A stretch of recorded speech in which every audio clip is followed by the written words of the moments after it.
Welcome, pudding people, to another episode of Everybody Loves Pudding. I am your host, Ken Seymour, back with our final episode of the season, if you could really call it that. If there are 54, 56 episodes in a year, can it really be a season?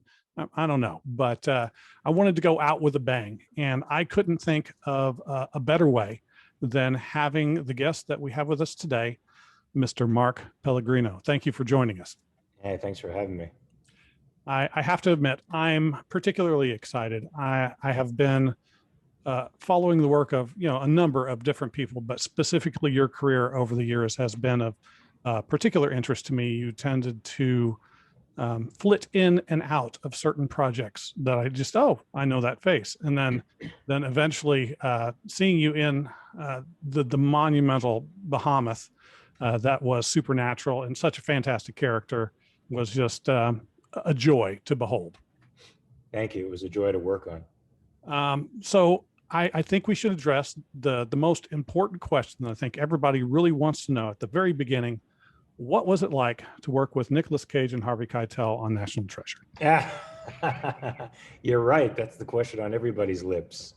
I'll answer it truthfully. I had a ball working with Harvey Keitel. I mean, as an actor, I grew up on Harvey Keitel. He's like an actor's actor, right? He's the old school American master. And so just to be occupying the same breathing space with him was quite an honor. And I found out that he's easily amused and has a great laugh. And I did everything I could every day to make him laugh, because it was just so, there's some people that have a laugh that's contagious, because it's so honest and childlike that it's infectious, and you pick up on it and it makes your day. And that's the way he was. So I played cartoon characters in front of him and hopped around like an idiot to make him laugh. And that sort of made my day. Nicholas was quiet. He's very, very absorbed in his work. And I don't remember having too many conversations with him, but my scenes were mainly with Harvey, so we spent a lot of time talking. Yeah, I know. My son is also a large fan of Supernatural, and when I told him that you were in National Treasure, he said, "No, he's not." It's like, he's got several scenes. it's easy if you don't pay attention. It's like, but he's key. He's actually in a couple of really important scenes. Well, I always like to start at the beginning. And I actually have a story about that. I don't know if it's important or if you want to hear it, but I absolutely do. I originally went up for the part that Sean Bean played, which is the main villain. And it happened to be the day after my cat of 21 years had passed away. And so I was hysterical, like just all day. And even when I went into the audition, it was the first time I'd met the casting director, A.V. Kaufman, who is a huge New York casting director and great person.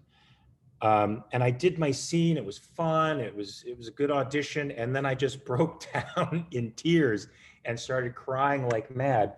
And she and I guess I don't know what the correct English is, but bonded over that moment, because she had an animal too that passed away. And I must have been in there for about 45 minutes or an hour bawling. Of course, I did not get that part. Maybe I was too sensitive to be the bad guy, but I did get the part of, Agent Johnson, who was, really the right-hand man of Harvey Keitel. And I got to work with John Turteltaub, who's also a director that I loved and loved working with and loved his work. So anyway, yeah, it started with tears, that show. Well, at least it ended on a more positive note, and that's what we always hope for. Yes. Now, you didn't get into acting in the most traditional of ways. I mean, I've had the good fortune to speak with a number of different actors over the years, and there seems to be a similarity in progression on how you get into the industry. And it usually falls, like 90% of the time, well, I've always loved theater and I got into it here and this is the way I went. And occasionally I stumbled into it. Now, that seems to be more kind of like what you were like in a commercial workshop when you started. Was that right? It was worse. I had dropped out of college. I did very well in college, but there's this thing after freshman orientation, you're sort of thrown into the 35,000 plus college population to fend for yourself. And all of the classes that I wanted for my major, which at the time I think was history and psychology or something, were all taken up. So I had to take, really crappy classes and that I had absolutely no interest in. And it so happened that I also fell in love with this crazy girl. And I was more preoccupied with being in love with this crazy girl than I was with my night French class. And so I just dropped out of school and pursued this insane relationship that took me all over the place. And at the time, I was working at a gas station. I was sort of with a band and sort of singing in this band, um, and just sort of drifting and not really going anywhere except being in a relationship and pretending to be in a band. And I thought to myself, well, I gotta do something, and I don't know what I want to do anymore. I wanted to be a marine biologist, but college sort of knocked that out of me, and so I think I saw an advertisement for a modeling school. I won't name the modeling school unless you want to know. And they were, does it matter? Does it, are there, Not particularly. all right, so it's called John Robert Powers, and they were giving away all these free things. So I thought, well, maybe I'll be a model. And so I went, I had long hair, I got it all cut off, and I went to this school and I started taking some of their silly modeling classes for free. And then they were offering a commercial workshop for free. So the price was right. I went in, and the teacher was a commercial actor by the name of Bob Hover. I still remember his name. And he would make us do these things called spoon rivers, which I found out the significance of that later on. But we would do these things, and we would act these things called spoon rivers, which were these little poems. And for some reason, he thought I had talent. I had no reason. I didn't understand why he thought I had talent, because I didn't know what I did right and what I did wrong from one minute to the next. But he set me up with an agent, and then that agent started sending me out, and I started doing okay, but I wasn't closing the deals. So that agent set me up with a list of acting schools. I picked the cheapest and the closest one and started going there. It turned out to be, I think, one of the best schools in the West Coast. And that's when I actually became interested in acting, was when I saw what these people were doing on stage. I was exposed to the Sanford Meisner technique, and I saw how it was unlocking people's personalities and emotional lives, and how they were so authentic. And then they would bring that authenticity into these scenes, and that were so raw and magical and crazy. And a couple of the actors were starting to get work in the real world, and I fell in love with the craft right at that moment, and then devoted myself wholeheartedly to that, totally by accident. Hadn't been a film buff, hadn't been a theater guy, wasn't even interested in that in the least, until I got to know the craft. In any good learning environment, there's often that kind of aha moment, that thing that clicks. What was something that you picked up, a skill that was imparted to you that you would not have expected to have learned in an acting school that kind of still stays with you to this day? Oh, that's interesting. I mean, I think a good acting school teaches you to be a very good listener.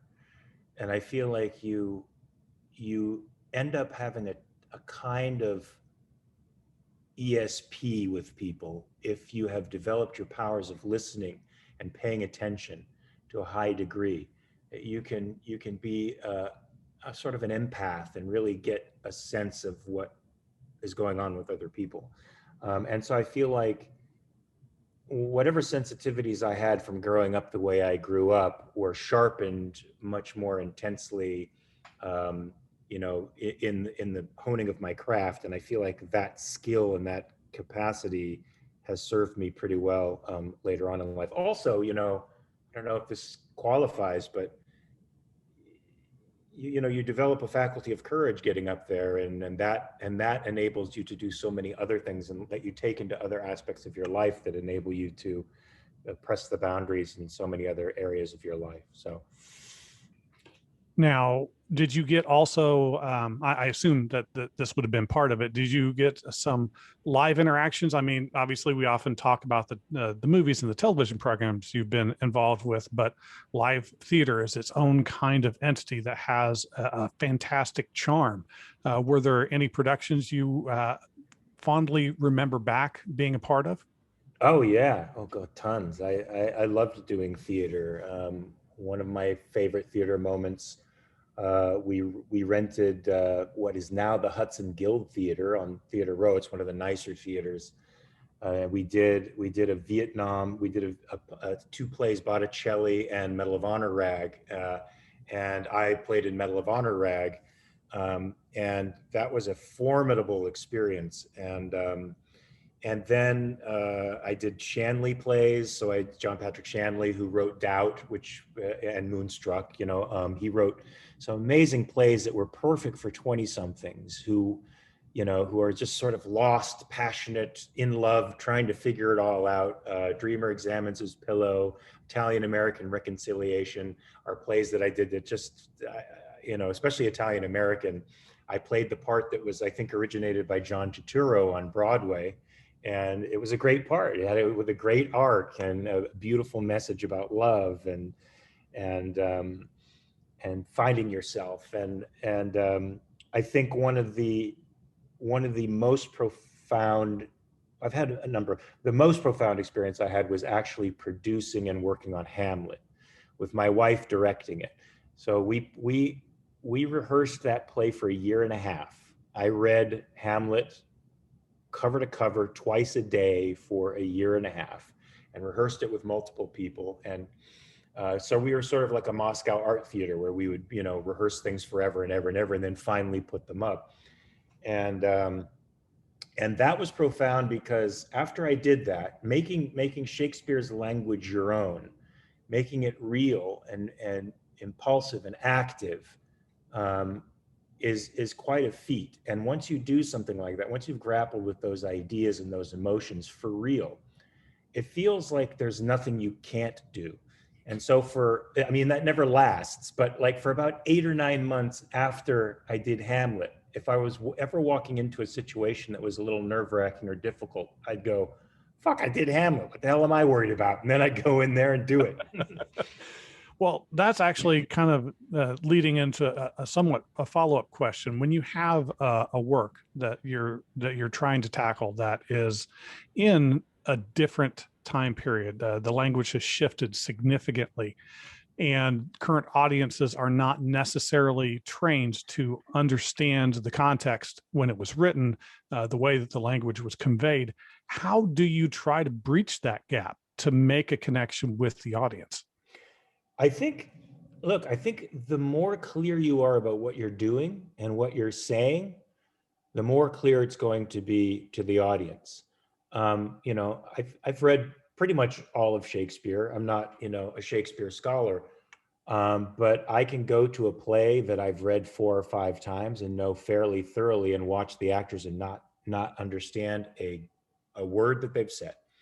And I know the action. I know what it's about. So it's not the words as much as it is the delivery. I mean, Sanford Meisner used to say, an ounce of behavior is worth a pound of words. And I remember people coming up to us in Hamlet and saying, I've never understood the play before I saw it today. And that was a huge compliment. So I feel like if you know what you're doing and saying, the meaning is going to be clear. You may miss some of the subtleties, just like, translating a language. If a language is fresh to you, if you're at the intermediate level, you can hear things coming in. But based on lots of cues and tones, you can sort of get the gist of what's going on, even if you don't know the particulars.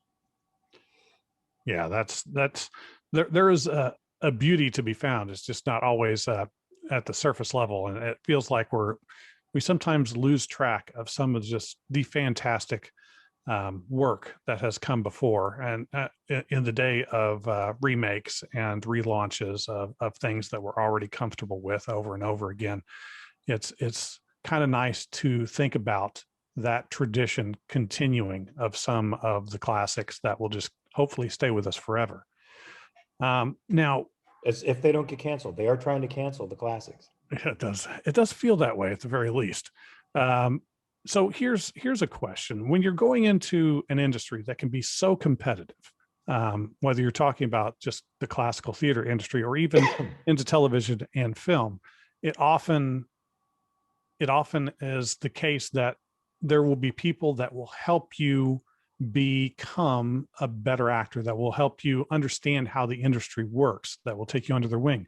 Did you have anybody like that that you encountered early in your career that you just still think back, it's like, man, the stuff that this person told me was just so great, and I can't wait to pass that on to somebody else?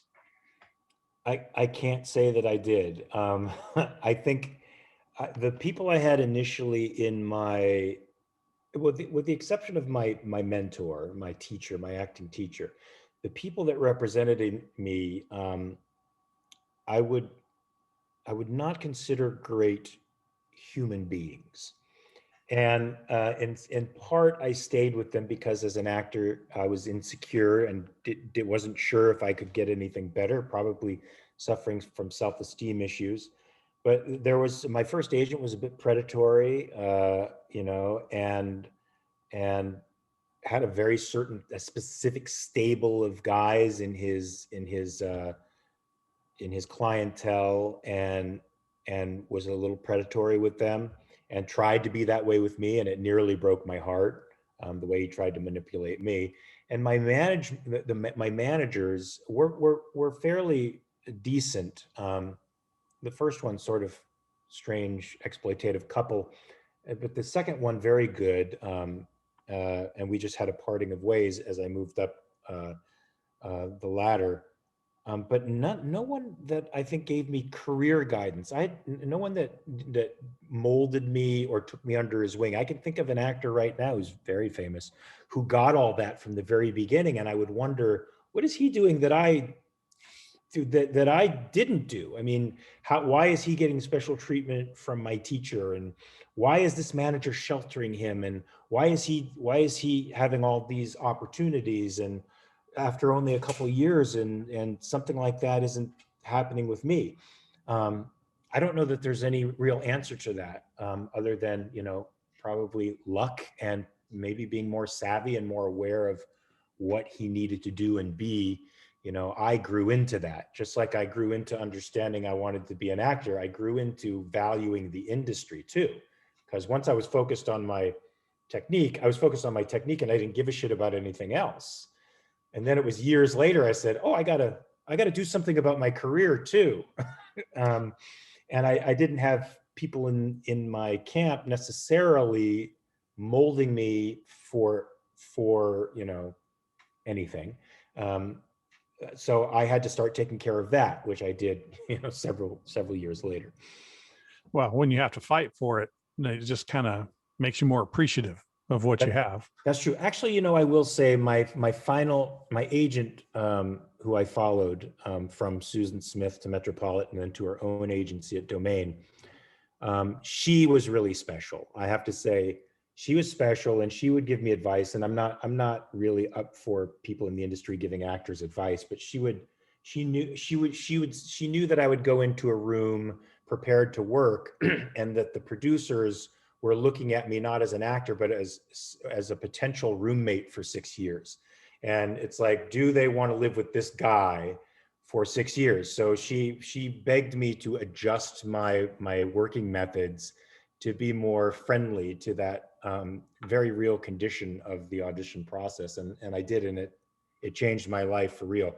She passed away a few years ago, but she was very special to me for sure. Well, and that kind of touches on something I was thinking about, that as consumers of pop culture, we don't see as much behind the scenes. Now with the interconnectivity, the globalization of everything, now we see more than we ever have. But still, the process of creating something that is going to be seen by potentially millions of people is a long and complicated thing. As you were entering into these processes, was there something that surprised you that was part of production that you could not have anticipated, and just kind of go, that's new? Well, I mean, what's sort of shocking for a long time for me, and everybody's learning curve is different, of course, is that, when you're actually making something, it's nothing like the classroom situation at all. There's, in fact, pretty much until you get, much more developed and work with much more developed people, the process is pretty much an obstacle to human experience, almost everything about it. And it takes a while for you to adapt to that, and not by moving around it, but by figuring out how to find your human moment when there's all these just distractions, right? I mean, I think, who was it? Jim Carrey said something like, "Acting is distracting," Mm. right? And that's part of why you work on a technique is to hone your sense of concentration and focus, because there's so many things getting in the way. And so the surprising thing, I think, is that you can have these great human moments with anti-human, anti-experience things going on around you, if you're focused enough. And once you start to discover those golden things, you can make them more habitual, by just being more assertive about what your conditions are. And you really need to do that. You don't have to do that in acting class, they're already there, but you really have to assert yourself in the work environment and say, no, I actually need this space. So I think that's one thing that people who watch films aren't privy to. They don't know that things are shot out of sequence. They don't know how crazy the set environment is, how distracting a big, huge matte box and camera is when it's coming at you, or if you're talking to somebody and you're talking to a speck on the piece of tape on the side of the matte box instead of a real human being. Those are all things that interfere with your humanity, and yet you see these great human moments happening with people who know how to do that under those crazy circumstances. So over the course of your career, you've been in well over 100 projects, and you've had several recurring roles between Dexter and Lost and Supernatural and Quantico. And Now, Supernatural, I was a series regular. Quantico, was I a series regular in Quantico? I don't remember if I was a series regular in Quantico, but Supernatural, thank God, for 2 years or 3 years, I got to this series regular. so you've had time to live in the skin of characters, not just kind of be a one-off. What is your favorite part of approaching the character process to kind of make it your own? Is there something that really that you do to kind of get into that mindset?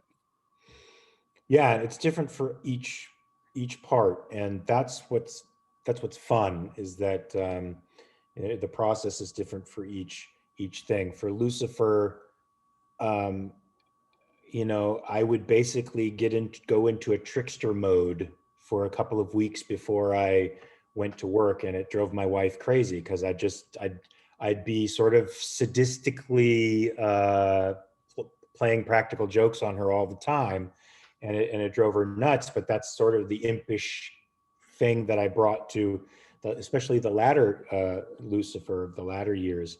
And then when he became Nick, I decided to do I do these journals, these diaries from the character's point of view, that really helped me sort of immerse myself into the imaginary world of that character.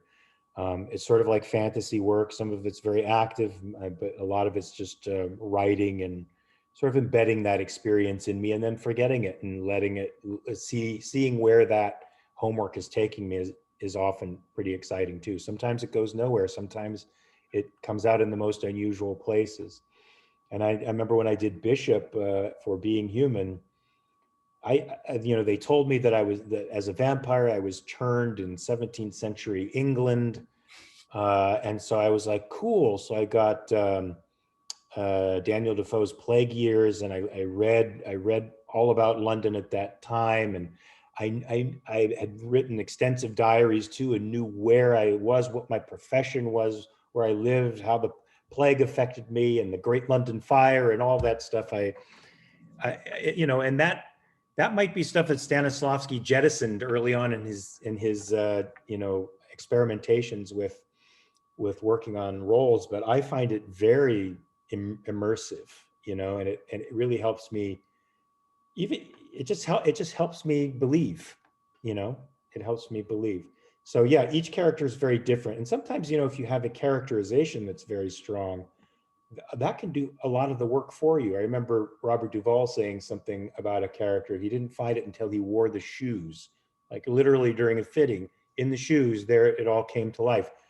And Rod Steiger, who was a friend of mine towards the end of his life, would say very similar things. You know, bursts of inspiration can inform your whole character. I think when he was doing The Loved Ones, he was walking by a statue of Bacchus, and he said, "That's my character." And so he actually had his hair made up the same way, and he emulated that piece of art through the entire piece. And if you're looking for that, you can see it. Cool. So yeah, so it's, you know, it's different for each thing, and sometimes it's just a flash of it. Sometimes it's a picture, you know, and that does it for you. Now, do you prefer to play a protagonist or an antagonist? What's more fun to you?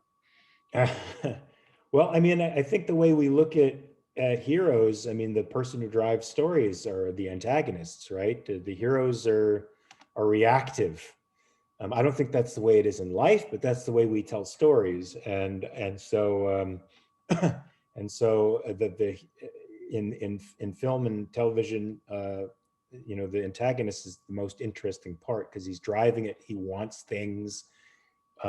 He's not trying to conserve anything. He's trying to break boundaries and push things to their limit. And hey, I'm not necessarily like that in life, so I get to live it in my fantasy world.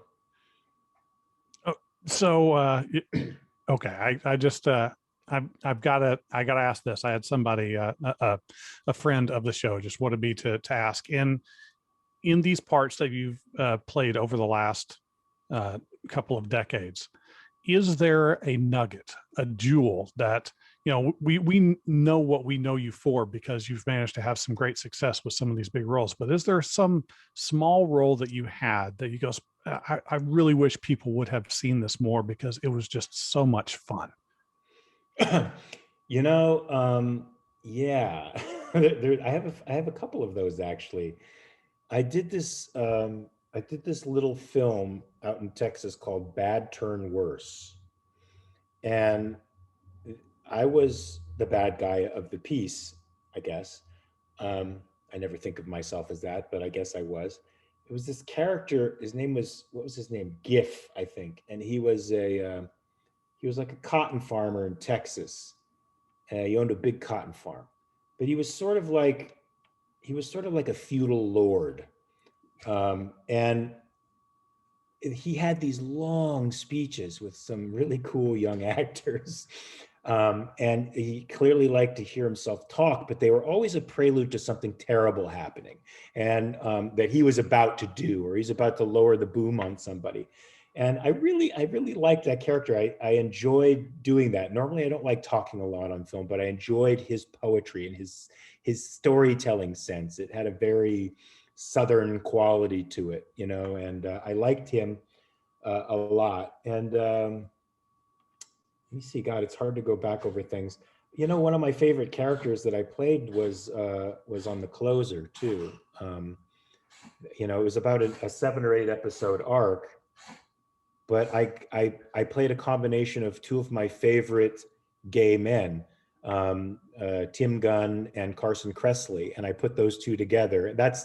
That's where I was sort of doing a Johnny Depp thing. He gets his inspiration from cartoons and people in life, and I just put these two guys together and played this character that was just such fun. I was hoping to come back in the Major Crimes, you know, version of that show, because it was such a fun character. Yeah, I think those are. I mean, I could probably come up with more if I had time to think about it. Yeah, I know these are kind of out of the ordinary spectrum of questions that you might get. So the jaw agape, no answer is perfectly fine in case we come up on that. But so okay, you've managed to maintain kind of a visibility that is a little different than a lot of actors. So we're kind of leading into kind of the less film and TV part, and more kind of life and real life and what we deal with day to day. But every person with a certain amount of fame has an amount of visibility, and you know, not everybody deals with that visibility in the same way. Some people tend to like to engage directly, which I believe would be the best way to describe you. Yeah. what is it? What is it about social media that kind of stymies, do you think, this normal communication that we should be able to have, a normal communication, and kind of makes things break down to a point where it seems like we're talking at each other rather than to each other? Well, I don't know that that has ever been any different. We just see it magnified now that we have this social media. It makes it more immediate. It makes the same characteristics we've always had through all of humanity more immediate. And because it's more immediate, it seems like it's sort of traumatizing and strange. And but it's not. The public square, I mean, the Roman mob was a real thing, right? That was swayed by demagogues. And in every mob, there's a certain percentage of pathological folks out there that are going to deliberately try to change the course of the conversation or manipulate it or use it to their own benefit. That's just a fact. I mean, I think I've read somewhere in The Sociopath Next Door that, you know, sociopaths are somewhere in the 20 to 25% range of human beings out there, and their mouths, their voices are magnified on social media, often through sock accounts and stuff, but also because they're powerful influencers in their own way. And so it's not surprising to me that with a quarter of the population is fairly pathological, that conversations can go off tilt pretty quickly and get very emotional, especially in the realm of Twitter, because in 240 characters, you tend to be trying to deal with you're trying to deal with you know, current events and topical issues that have to do with very sensitive subjects like politics, and those aren't easily described in 240 characters. But sound bites are, you know, and Right. bromides are, and that's what some of these pathological people rely on. And I think the culture is turning in a way that the people who have the dominant voices are some of these pathological folks, and they are bolstered by a philosophy that I think we call in general theory or critical theory that enhances psychopathology. I think it enhances all the worst characteristics of humanity, including the shutting off and walling yourself off to opposition arguments and trying to silence debate. That's part of it. Well, I know, just kind of linking back to a little bit of what you were saying earlier about having the ability to read people, that empathy. Do you think maybe that is part of what plays into a lot of these social media platforms where tone is difficult at best to convey? So people tend to read into the text what they want to read into the text. For sure. I definitely think that's a part of it. They say something like 75% of the meaning of a text is lost on the other person. I think that has something to do with it. I also think the lack of accountability has something to do with the ease with which a conversation can turn not only destructive, but savage, even. You know, people who don't have, I mean, men, we understand, I understood this growing up. You know, I grew up from a broken home myself, and the playground for me was a place where a bunch of kids in broken homes busted each other's faces open in their anger. But that and we sometimes exchanged roles, being bullied and bullying, but always the response was, you know, if you're going to bully me, I'm going to hit you in the face, and that made us much more circumspect about the way we treated others, especially if they could hit really hard. And there's none of that. There's none of those repercussions, not even legal repercussions for the things that people do. They can ruin somebody's life without even glancing backwards. Or they can fool themselves into thinking, ah, it's just one job, they'll get another. You hear that a lot. And that's because the other person's just an abstraction to them. You know, they're anonymous just like as they are. And it's as if you're just moving around pieces on a chessboard. It's a game. It's not real people you're messing with. And I think that inclines people to be much more harsh. And that's very much what you're trying to accomplish with your charity. I saw it just got funded on Kickstarter. What, just March, middle of March? When did it get? And it got funded, I want to say January. And we've been working now, we got a producer, and we're working to create a documentary that we hope to turn into a television series. So that's sort of the way that we're going to go. And we're also hoping to cobble together resources that we can network legal foundations and psychological foundations together to help people who are victims of this stuff, so that we can start empowering people to fight back.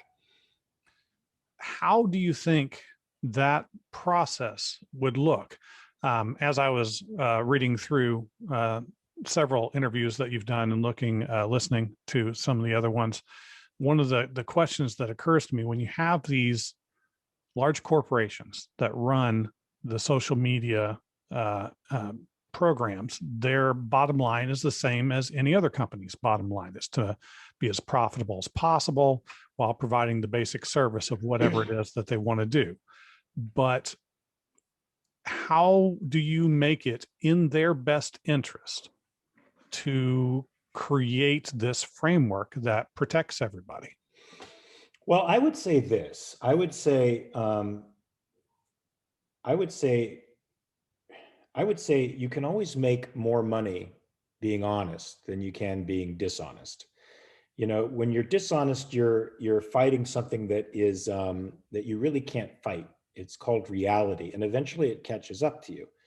Now, these social media companies may be wealthy enough not to care, but the standard by which they judge speech is one apparently one. Are you guys okay? You okay, Frank? Sorry, it's my dogs.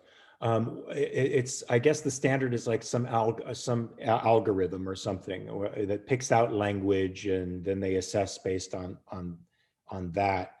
But it's clearly unfair, and clearly, I think, guided by some of the critical theory that I was talking about, and is alienating a good portion of the country that's losing faith in the social media companies themselves, searching for other platforms. This is great. This is the way the market corrects dishonesty, I think. And so if they want to maintain market share, you know, they're not always going to be on top. They were once nothing, and they'll be nothing again. That's just the way the market works. If they want to remain on top for as long as possible, I suggest objective standards for judging speech. And to me, there's only two: force and fraud. If somebody is threatening violence, or they are lying, like slanders, libels, that's not free speech. That would, of course, mean that you have to deplatform the Republic of North Korea and the Ayatollah Khomeini and anything associated with the Chinese Communist Party, because they are, of course, murderous frauds. And that may, of course, mean deplatforming people who really deserve to be deplatformed. Yes, ISIS deserves to be deplatformed. Yes, Hamas should not have a platform. Sorry, they're a terrorist organization, and their part of their quota is to wipe out an entire species of human beings, and that has no place in the public discourse. So yes, they would lose some folks, but they would also gain integrity that they don't have now. They don't have that, and I think that is the way you appeal to them, if you can. On the flip side, thinking on the small scale, the individuals that occasionally participate in these behaviors that end up harming others through social media, a lot of times they're very young. Yeah. They have been indoctrinated into this specific set of behaviors by the environment that they're in, being able to get away with doing things that have these damaging effects because they don't have another force in their life that would maybe correct for that, show them a better way. We always hope that we can become better people through our experiences and through the people around us. How do you think that you work into that? I know at one point I talking about taking people off permanently. How do you correct? Well, let me rephrase that. I'm sorry. How do you allow for the becoming of a better person to be able to be in a position where you could, again, use social media? What kind of mechanisms do you think should be in place so that we can rehabilitate, for lack of a better word? Yeah, that's interesting. I think the first thing we need to do is think preemptively. And that is, there are kids under 18 who are terrorizing other people, and it's becoming a badge of honor to call out check marks, to try to ruin their careers, to get negative attention, to pile on people, to bully them, to tell them to commit suicide. I think there has to be tighter parental controls. I think that we have the technology to be able to monitor our kids. They are your responsibility, and perhaps what we need to do is link legal action to some of these things, so the parents are responsible financially for the terrible things that these kids do. And when they are spanked like that, perhaps they will start adjusting their behaviors, or creating a separate social media for them. I think we have to preempt it first. As far as rehabilitation goes, I haven't thought about that too much. Um, I mean, perhaps you'd have to do what any other person would have to do and prove your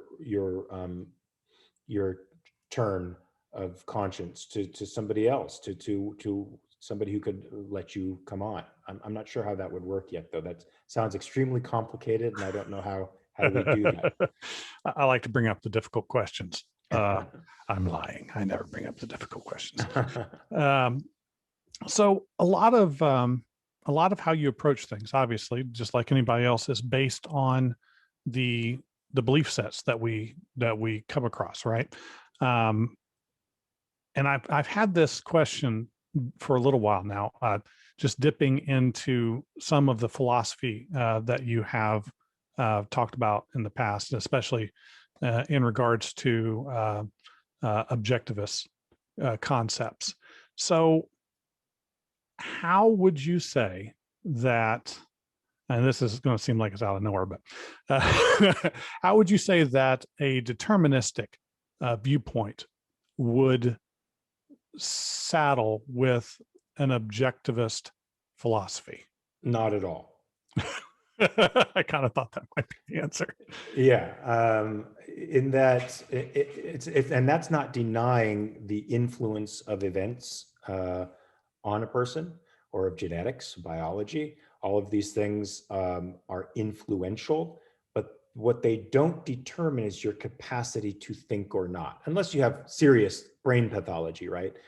The Our free will is not just about choosing between options in space, or Sam Harris, I think, now is big on saying, and maybe some other neuroscientists as well, well, before you became aware of moving your arm or thinking that thought, your brain was already firing, and so therefore we can't say that you have free will.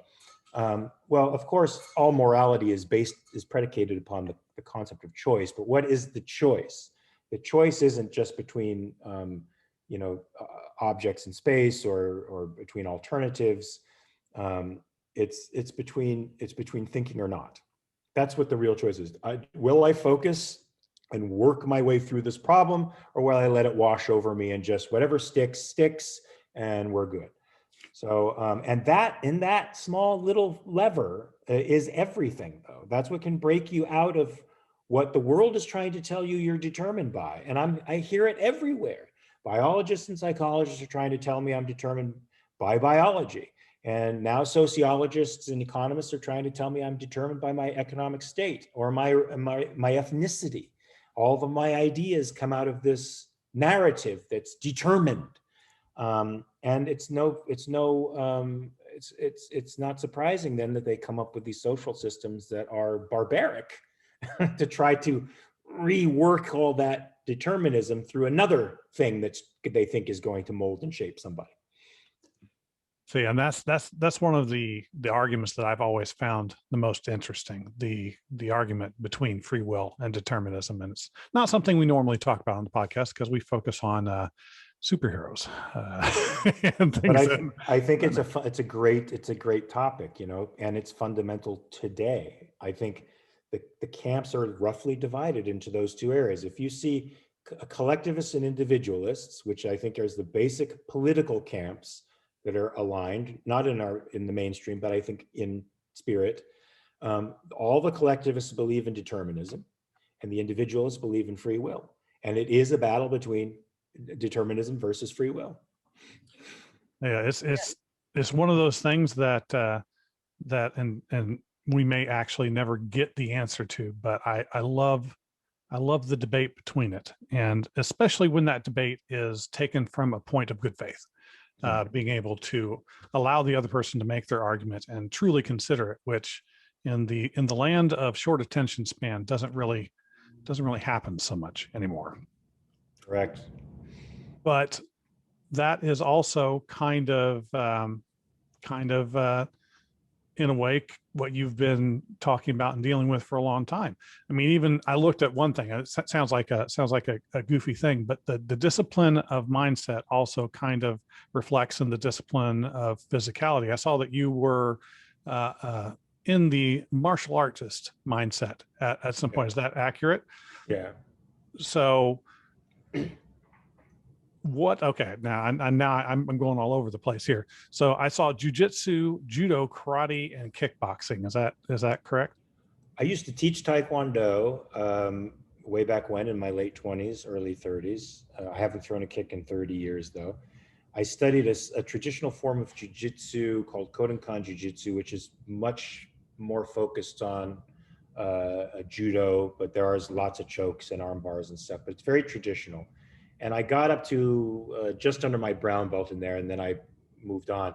Now, my favorite art is Brazilian Jiu-Jitsu. The thing is, though, I only have a 2-stripe white belt in Brazilian Jiu-Jitsu because it's too devastating on my back. I have a friend now who I think might teach me old man Jiu-Jitsu so that I can now adjust techniques and learn some very basic stuff to transition from one to another so that I don't hurt myself and can train, because I'd really love to train every day in Brazilian Jiu-Jitsu if I could. I just can't.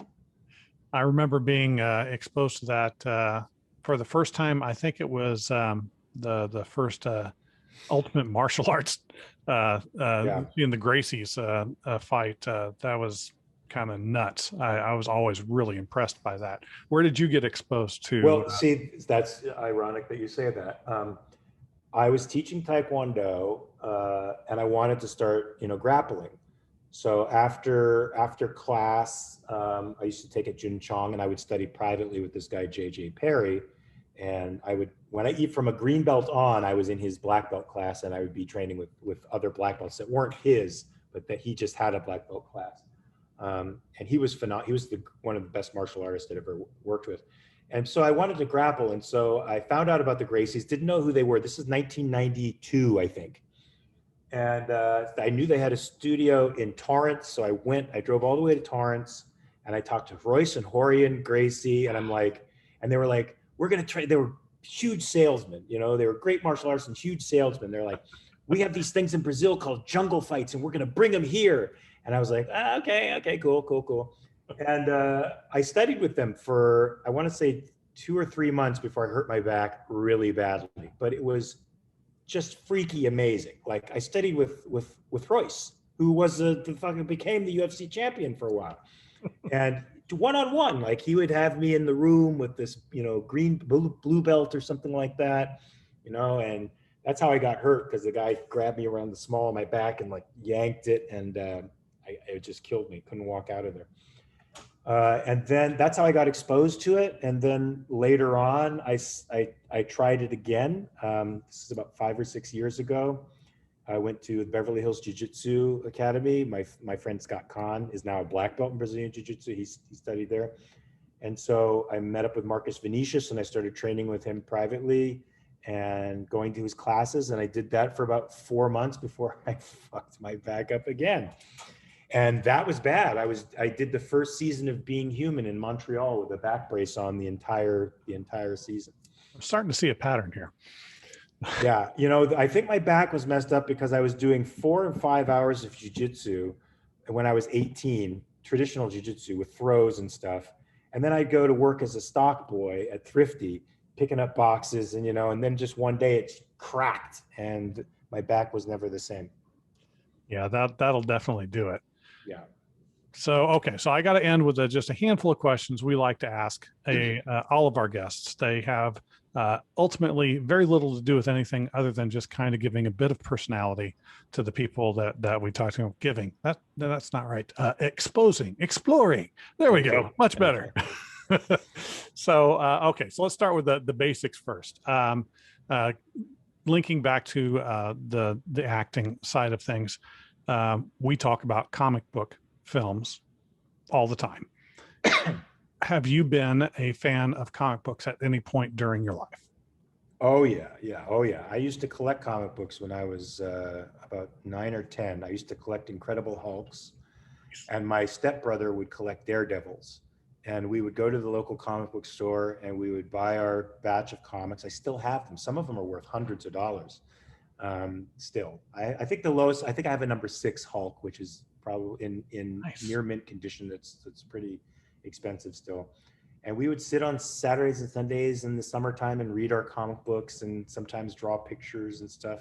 Yeah, I was a big, huge fan of that. And then later on, I evolved into the Vertigo comics. Walking Dead got me on the track of a bunch of other, like 100 Bullets and stuff like that. Very cool. If you had your druthers, your favorite choice from any comic, whether it's superhero related or more in the sci-fi horror range, who would you love to play more than anybody?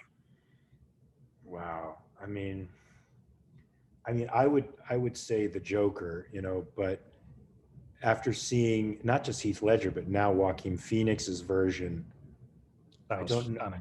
I don't know what you can do with it. I mean, you know what I'm saying?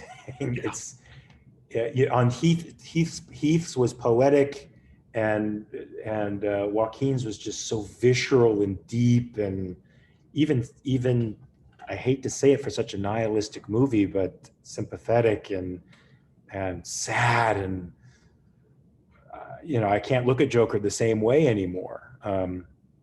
So I would say that, or one of my favorite comic book characters that I could never play because I just don't have the body for it. Conan the Barbarian is one of the coolest dudes on the fucking planet. Yeah, it's hard to replace Arnold from back in the day. He had the right physicality for that. The newer one, maybe not quite so fun, but I don't blame any of the people involved in it. I just don't know if it has the same impact today that it maybe did when it first came out. I don't think Conan would resonate in our culture today as well because he's an unambiguous, straight up dude, and but he's actually really witty and funny and cool, and there's a lot to that character that I don't know that anybody who has that physicality can bring that kind of personality to it. Really, I don't know. I haven't seen the new ones. I don't know. Now, I had one that I thought of for you if you ever get the chance. Now, with this whole restore the Snyderverse thing that's been going on, trying to get its own head of steam, if they were to keep that out, well, Darkseid is a major villain in that. I thought, I bet he would be an excellent Isaiah, who is the High Father, the opposite part of Darkseid, the Oh, new cool. Genesis side of it, just in terms of some of the nuance that character can have, because none of those characters are straight up heroic or villainous. They have some interesting bits and pieces that can go along the way. Awesome. Okay, so all right, so now nothing to do with acting.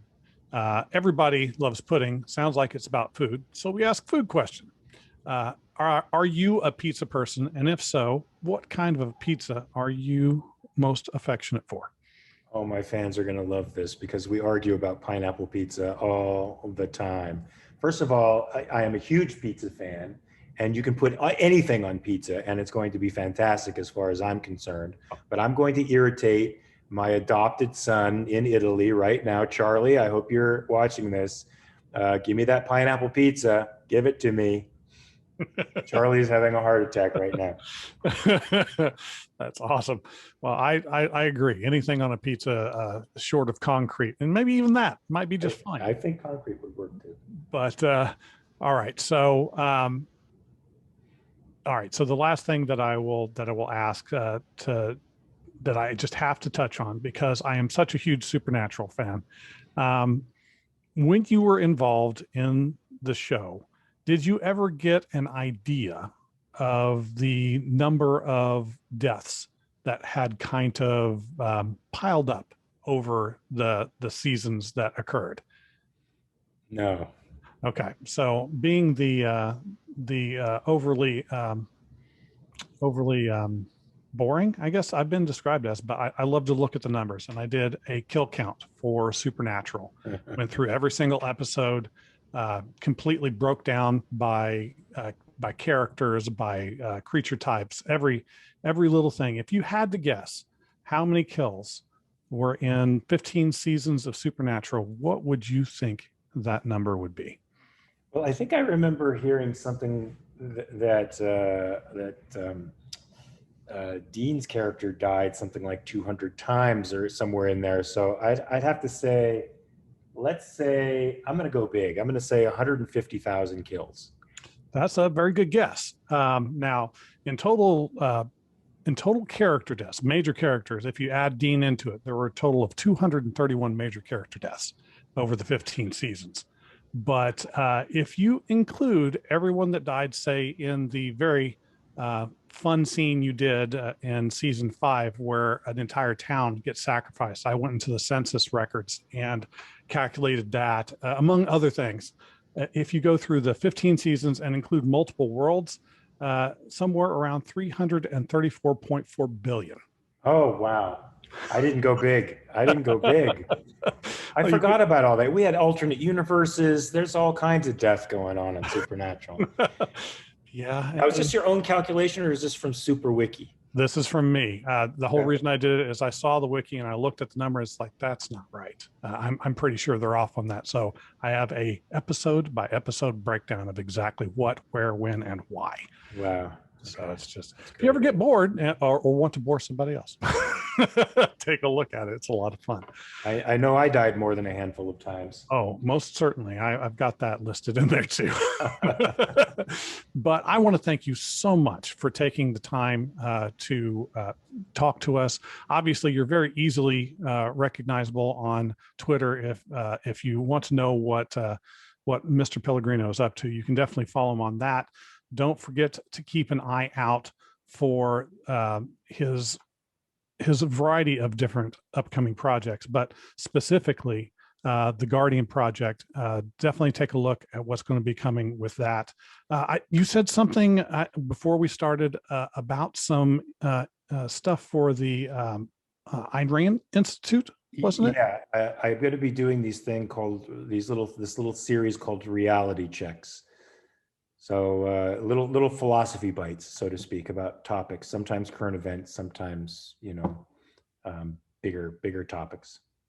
Sounds like it'll be a lot of fun. I look forward to some intellectual delving.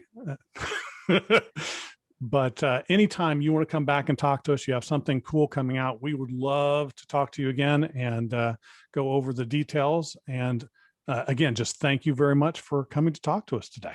Thank you. It's been a joy, and thank you for being patient and for my late start. Thank you so much. No worries. Hey there, pudding people. Don't forget to check us out on social media. We are very easily recognizable on Twitter as @RealPuddingGuys. We're also on Instagram and Facebook as what, Richard? Pudding Guys. Easy to find, easy to enjoy. We are right there to share our tidbits of wisdom of comic book movies and comics and pop culture in general. We love to hear your interactions. Definitely come back and see us, but also don't forget the most important of our social media presence. We are on Patreon, where we are @Real Pudding Guys as well. And for just $1 per month, you can help support us as we create new content, as we improve our product all around and share with you the wonders that is pop culture. Exciting, right? Pudding Guys. Definitely come visit. All right, pudding people, don't forget to come back next week. We have the fantastic Dean Devlin returning to the show for the second time to talk to us about the new Leverage Redemption. Pretty exciting. I actually get to participate this time. and we talk about a lot of cool aspects, and he's got some nice stories to tell. Yes, very exciting. We cannot wait to share this with you next week. See you there.